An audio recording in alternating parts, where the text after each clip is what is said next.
Hello YouTube, and welcome to another review, and this time we have AIRFIX's 132 German World War II Afrika Korps. This set came out quite early, 1972 stroke 1971 possibly. It was a cracking set then. It still holds up very well now, very well detailed. Afrika Korps, of course, famous unit in the German army. Didn't have the bad press as the European counterparts, and really gave the British a run for the money in the desert early on, with obviously Rommel as their commander. Didn't last very long. They were first set up about 1941 and they were disbanded by 1943. But certainly made an everlasting impression. Box art wise, what you see is what you get. You will get what's pretty much advertised on the front, so there's no problem there. Actual size figure on here. Uniform colouring's probably slightly inaccurate, but you know, that's nothing major. As per norm, we get the list of poses, 14 unpainted figures, and position the poses and things, and the amounts of whatever will vary. We know all that, of course. Usual bump on the side, and flip her over, and this is what we get. I will say, in terms of artwork, it's not too bad. I'm not quite sure what tank that is, but it doesn't look like something that was in the desert. I think it's supposed to be a Tiger tank, but it doesn't really look like one. Yeah, bizarre. But the artwork's pretty good. That's pretty happening. So big bit of an explosion in the background there, so it looks quite apocalyptic. And here we go. So painting, giving you a little bit of a guide here. It's not great as usual. The figures are a lot better than what they sort of look like painted on here, so I'm pretty sure you can do a better job than what they're showing on here. List of poses here.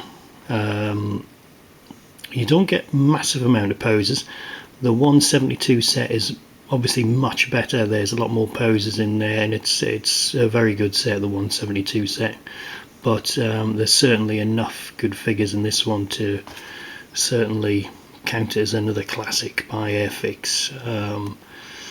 So this guy and this guy is probably nearer what the uniform is. I think the top tunic was a kind of olive green along with the cap, but it did fade easily in the sun and in the you know, conditions, especially when they're washing it and things. So it did fade, and it went a rather strange colour, probably a lot lighter, which is probably why you see a lot of them looking sand coloured. But trust me, the tunics were green. I guess it's kind of given you quite a variety of faded and unfaded kit here, so it's pretty accurate, I'd say.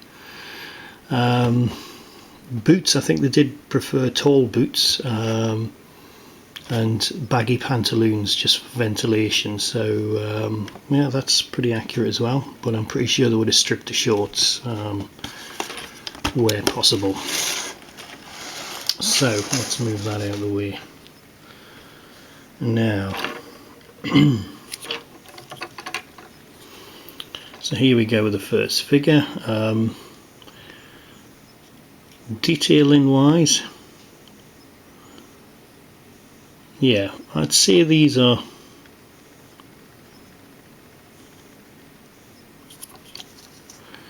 what I like about these is they've got equipment. You know, I mean, gas canister, yeah, okay, they probably knew early on they weren't going to need it. They probably packed it with all sorts of things other than the gas mask, that was probably thrown away. A nice water bottle there, and the bayonet. It's Mauser Rifle, nothing wrong with this at all. Nice creasing in the trousers. can see the bolt on the rifle, and he's having a good shot there. You can just see his eagle across his hat. So yeah, that's a pretty good figure. Bullet pouches in here. That's not bad.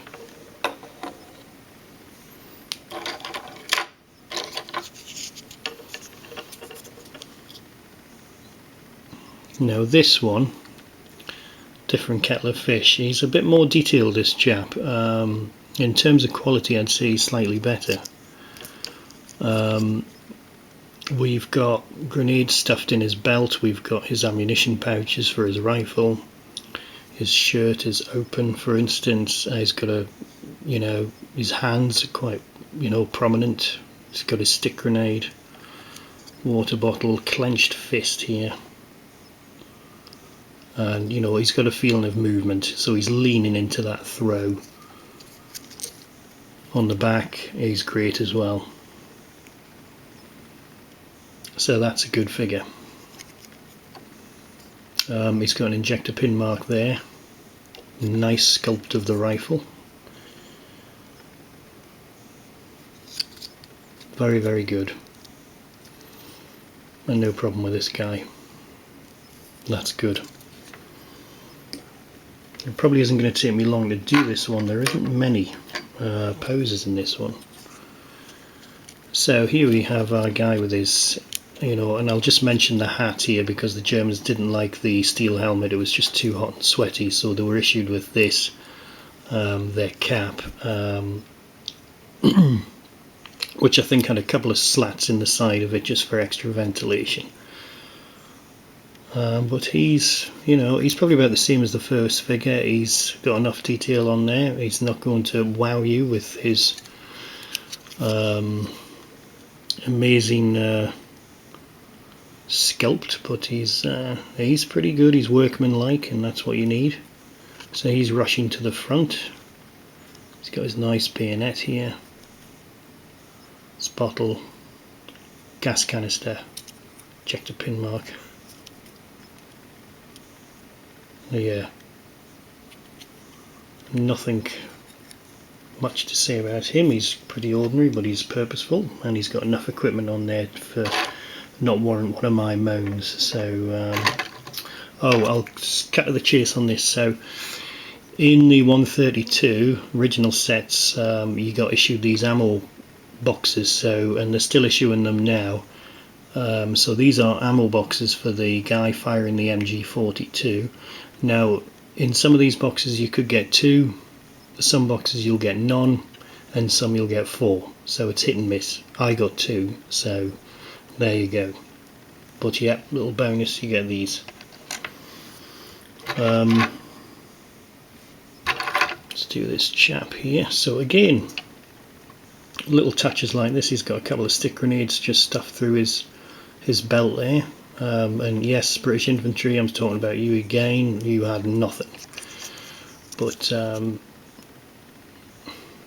another workmanlike figure. He's fine. Nothing at all wrong with him. That looks to me like an MP40, and it's a nice sculpt of an MP40. And there's his MP40 mag box. Bottle. Obviously no bayonet because he's got an MP40.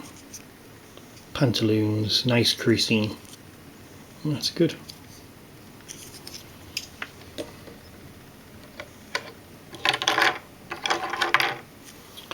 Now here's my MG42.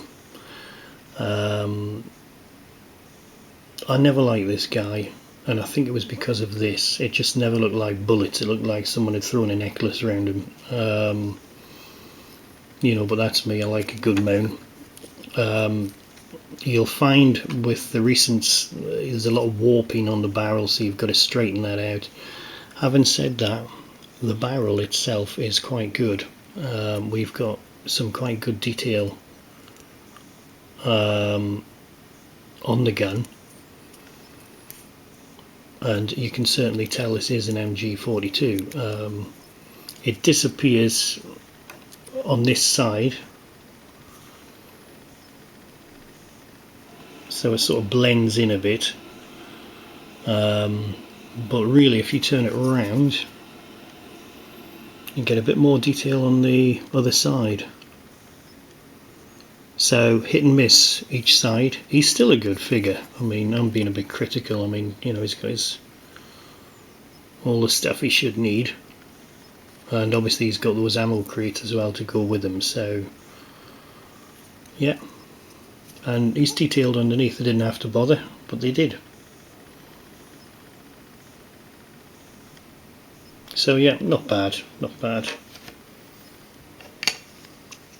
And this, we'll run to this as the last pose I have. The rest are just, you know, more of the same. So that's our officer, and this is quite an iconic pose from the AIRFIX sets. Everyone knows these are AIRFIX when you see this chap. He's got his Luger. He's having a good look with his binoculars, checking out the next target. Goggles on top of his cap, which is a nice touch. Map case, good detail, really good detail. Some extra slugs for his Luger. Pantaloons, no problem. So I will say, whereas the 132 set is a bit basic, your 132 set is a bit basic. The 172 set, however, is not, and that is an absolute cracking set.